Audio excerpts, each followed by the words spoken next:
Hey guys, welcome back to Reignited Aaron Twin Turbo 392 HEMI-powered C10 that I call Identity Crisis. If you haven't seen what's going on to the truck to this point, here's a quick recap.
Now that we got most of the major fabrication finished up, we need to take steps toward getting this thing actually running, because I know you guys want to hear that just like I do. So that means we need to plumb all of the different systems, and we have a lot of different systems here. We have the entire fuel system, we have the transmission cooler and lines, we have the catch can system, we have the intercooler system, and we have the turbochargers for the oil feed and return. So there's a lot of different things that need to happen. That's all going to happen in this episode. I want to give a huge shout out to Evil Energy. Pretty much all of the hoses and the fittings that you're going to see in this episode are all from them. They sponsored me on this build. Guys, I've been using them for at least 4 years now on my different projects. I've never had any problems whatsoever with any of their hoses or fittings. They're obviously a very good price point on these things, so go check them out if you're interested. I have no problem using them, and I think it's going to work out great on this build. Now, if you remember, the stated power goal for this project is 750 wheel horsepower. Now, that's quite a bit of horsepower, and it requires quite a bit of fuel to go with it. And in addition to that, we're making a big change on this project for me personally, and that is going to E85. I've never used E85 before, but in this case, I really want to take advantage of the additional knock resistance that E85 offers. So some extra safety involved there. However, you're going to be using about 30% more fuel to achieve the same power as you would with regular gas. So we need to compensate for that with our fuel flow capabilities. Also with the 85, if you're running regular fuel hose, it'll start to degrade the inside liner of that hose. It'll start to gum up, flake apart, and then that'll just really gum up your fuel system. So you need to run this PTFE line fuel hose, has a plastic liner inside, so it won't degrade the fuel hose. So it's a major overhaul of our fuel system, but I think it's going to be really beneficial in the long term.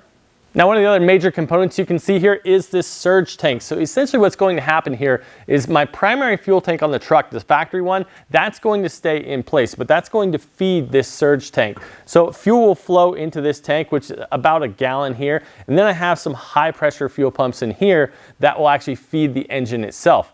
Now, this is actually a triple stage pump. I'll show you here in just a moment. I'm not going to be using all 3 stages. I'm just going to use a dual stage. What that means is that during the primary driving portion, I'm going to be using one pump, and as the load on the engine increases past a certain point, I can basically stage the second pump to really give me that extra fuel pressure if indeed I do need it. Now, the third pump is in here basically just because if one of those other 2 pumps fails, I can just swap the wiring to that third pump and I don't have to change anything. So it actually works out pretty well in that situation.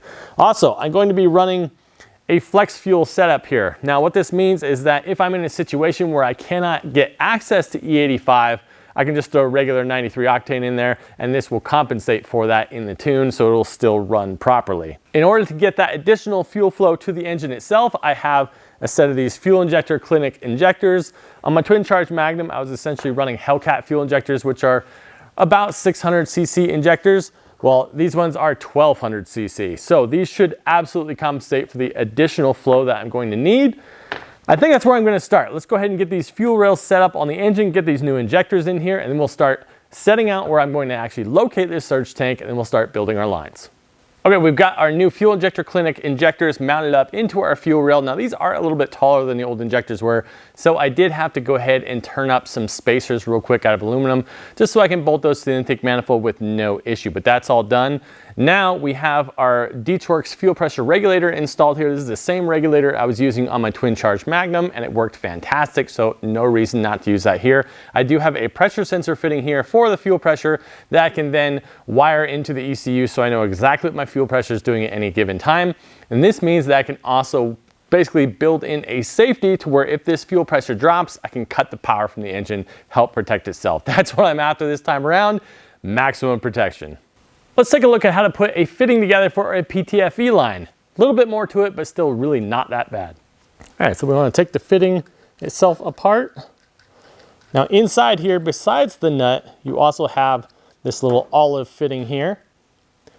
Now, before we do anything else and before this thing frays too much on the end, what you want to do is you want to slide this nut over the line itself. What's nice is that they've built these fittings with a flare to them on the outside edge. It makes that a lot easier to go right over this. Just like that. Now they send it with this tool here, this little reamer tool, so that afterwards you can kind of open the line back up a little bit. Next thing we want to do here is we want to use a pick tool to open up this wire sheathing around the inner plastic liner. There we go. Now, you want to take the little olive here and slide it over that plastic inner liner inside of all the metal bits. And you want to push it down in here. And you want to push it down in here until that plastic liner is flush with the top of the olive. That should be good right there.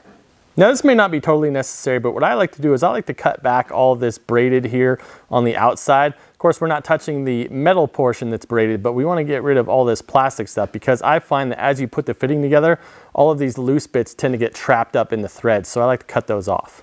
Now that I've gotten to this point, I like to use the reamer again, just kind of make sure we're good to go there.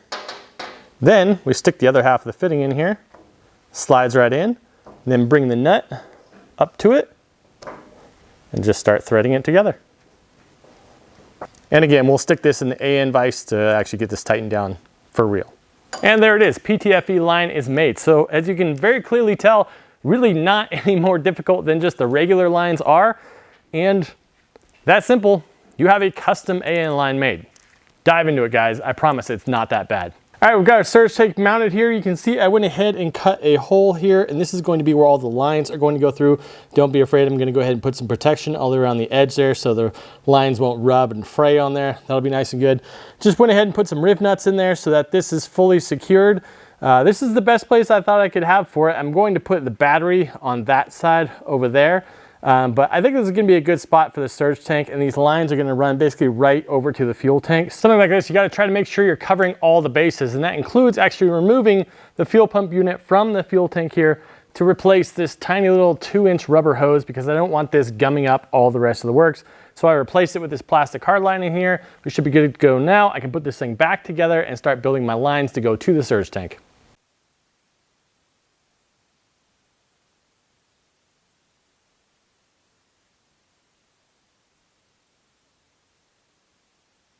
I did go ahead and install some of that door edge protector here all the way around this hole. So this is some really nice thick rubber. So I really believe that this is going to protect that with no issue whatsoever.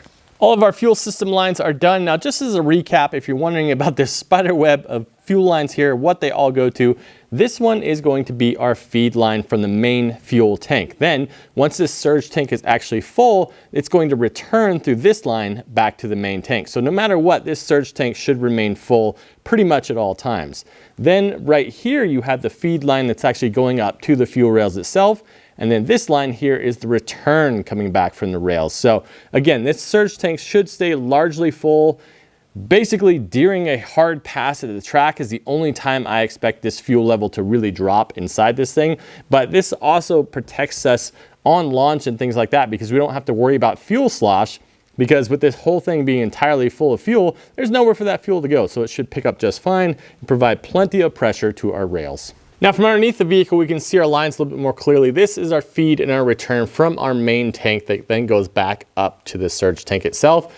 And then we have our feed and return 8 AN lines here that go up to the front. Now coming over here, this is our E85 flex fuel sensor. So this is what tells exactly what our ethanol content is. But this is a pass-through style design, because the main bulk of the fuel is going through this lower section here, and it's only sampling it through the top here. So it's not any sort of a restriction. So kind of a neat design that they've come up with there.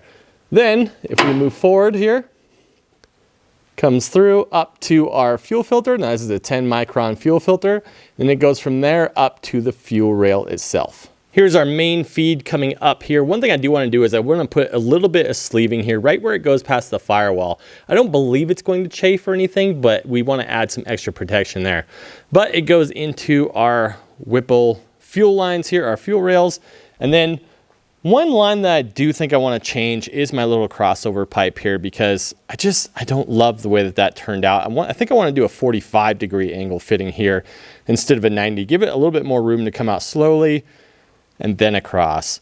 But we go back through our other fuel rail, and that is where our fuel pressure regulator is at, so we can actually control what fuel pressure we're getting at the rail.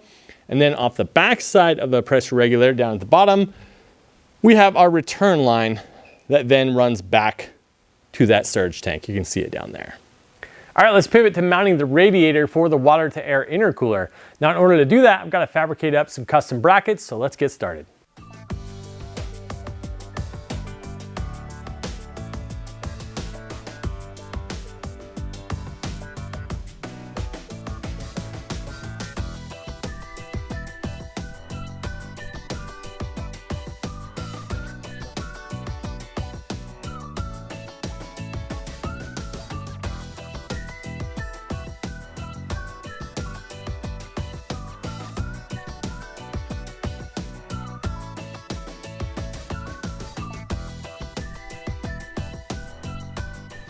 Okay, we've got our radiator mounted for the intercooler system, and one thing I really like about these brackets I made up is that I was able to maintain the factory rubber mounting points for the radiator. So there's actually quite a bit of movement here, so I don't have to worry about this thing cracking or anything like that. Really happy with how it turned out. Now this, again, was the radiator that came with that Whipple supercharger kit. So some of the fins are a little bit bent over and stuff. I still think it's gonna work absolutely fine, no problem at all. And I'm very happy with how this turned out. Tucked back in there very nicely.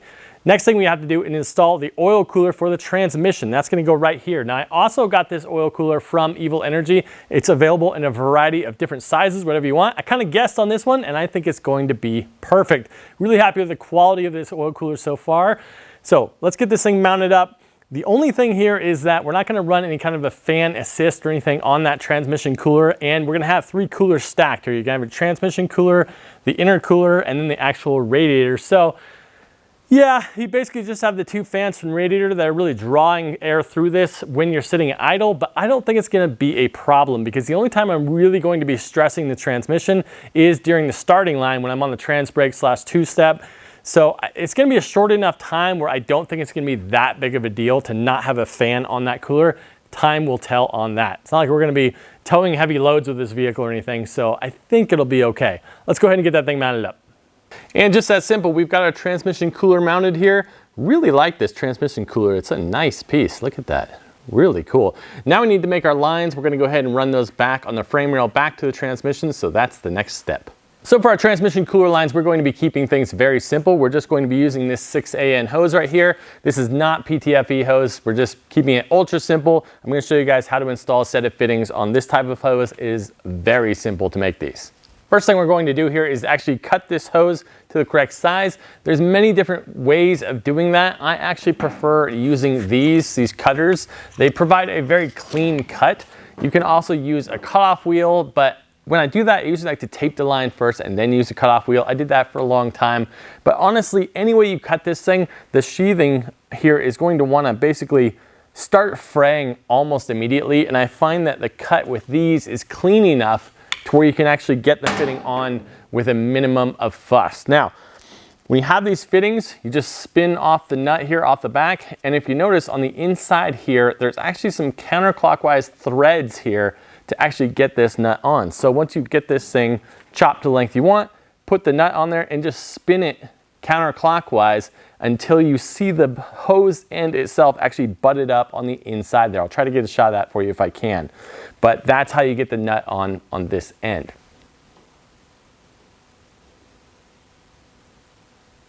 Now once the nut is fully seated onto the hose, I like to go ahead and add a little bit of lube here to the threads, and then you basically just run it in there and tighten it down. There's really not much more to it than that.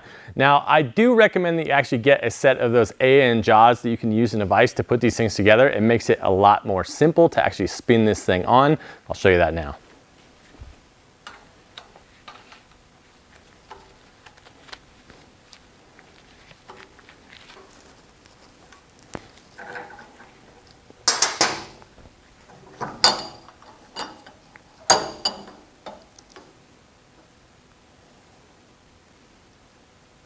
And it really is just that easy to put these lines together. It's one of those things that's always kind of confused me, is that people seem very reluctant to make different AN lines. They think it's going to be a lot of work or it's very difficult, when in fact, it's the exact opposite. It's a very, very simple process. Of course, Evil Energy makes it simple with their fittings that they make, having that reverse thread and a nut there to allow that to seat properly, and then just put this fitting together.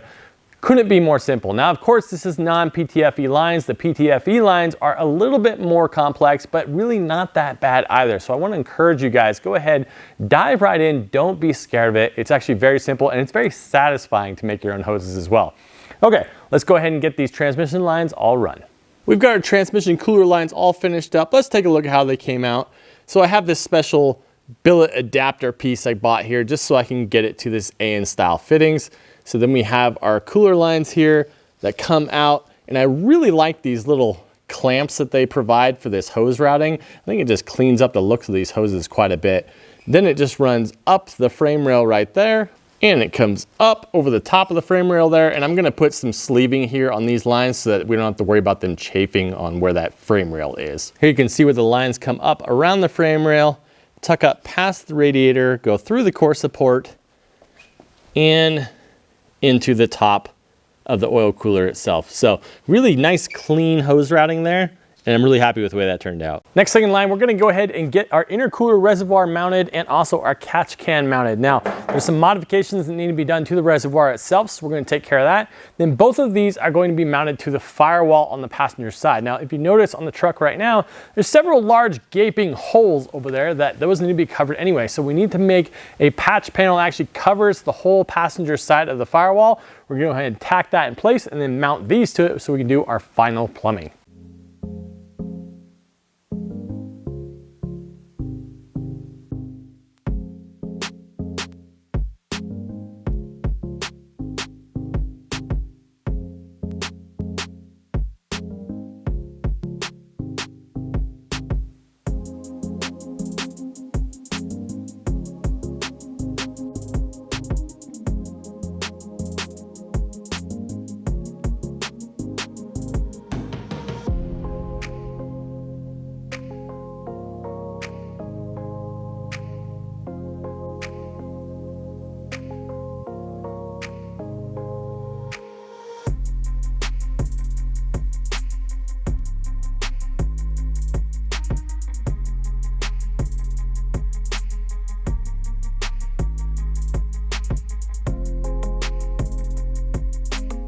All right, we've got the coolant reservoir completely modified here. Did a bunch of different stuff. Went ahead and added a fill cap right here on the top, a breather tube at the back, a return for the hose right here at the front here because these used to be at the back here, so capped those guys off, and then also created a pedestal mount here for the catch can assembly. Now, I know a lot of you are probably thinking, yeah, that's a lot of work to modify this one. Why didn't you actually just make a whole new one from scratch? To be honest, I'm asking myself the exact same thing. That was a lot of work just to modify this one, but it's done now. Let's go ahead and get it reinstalled back into the truck.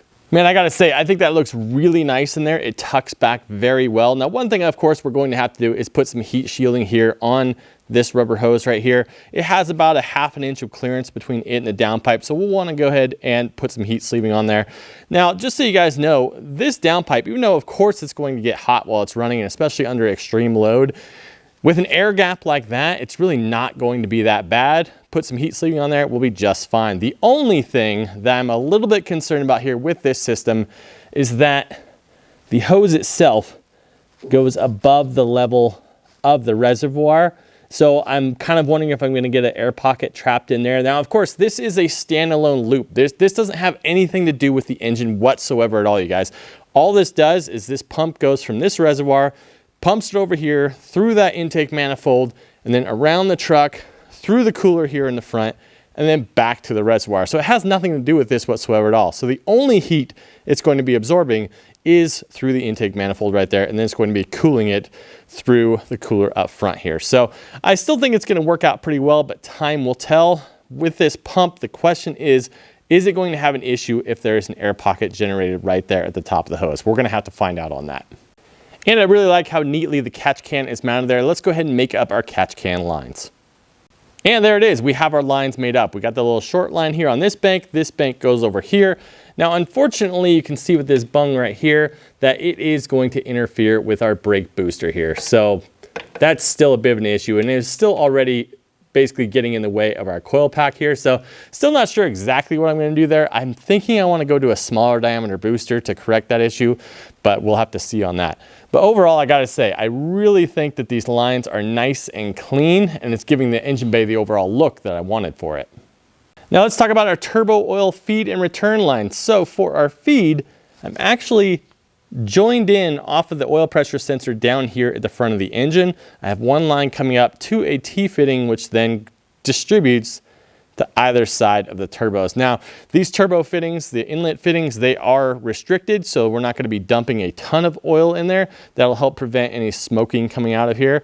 But for the return side, we want to have that as large as possible. That way that oil can actually just flow straight through the turbo and get right back to the engine. And here's our turbo oil drain lines. These are 10 AN lines, should provide plenty of flow back to the engine oil pan. Not worried about that. They do go by some pretty hot components, including the turbo manifolds themselves, so I went ahead and wrapped them in some heat sleeving. These should work fantastic. Let's get them back on the truck. All right, here we have our turbo drain line installed. As you can see, it is somewhat close here to the turbo manifold, but again, with this heat sleeving on there, I think we'll be just fine on that. I'll try to make sure that's routed as good as we can. On the other side, we have so much more clearance. You can see it actually runs nowhere close to the turbo manifold on this side, so not worried about it at all over here. And from underneath the vehicle, you can see that the line runs underneath the motor mount there to a bung that I welded onto the oil pan several months ago. Same thing on this side over here, underneath the engine mount, and then right over to an oil bung. Now, plumbing all of these systems on your project is obviously a very big job. We want to make sure we're using quality components to do so. And I gotta be honest, I'm really recommending these Evil Energy products here. I've used them for years on my projects, as I've mentioned, never had any problems with them whatsoever. I like the look of them, the feel of them, the overall quality, and as a bonus, it's very affordable as well. But you can save even more by using my discount code RCA15, and I have an affiliate link in the description down below or right here that you can use to go ahead and save that extra money. Guys, I encourage you, try these products out for yourselves and see if you don't have the same results that I've had. Now, one of my goals here with the plumbing of this was to keep the engine bay as clean as I possibly could, and I have to say that I could not be happier of the result right now.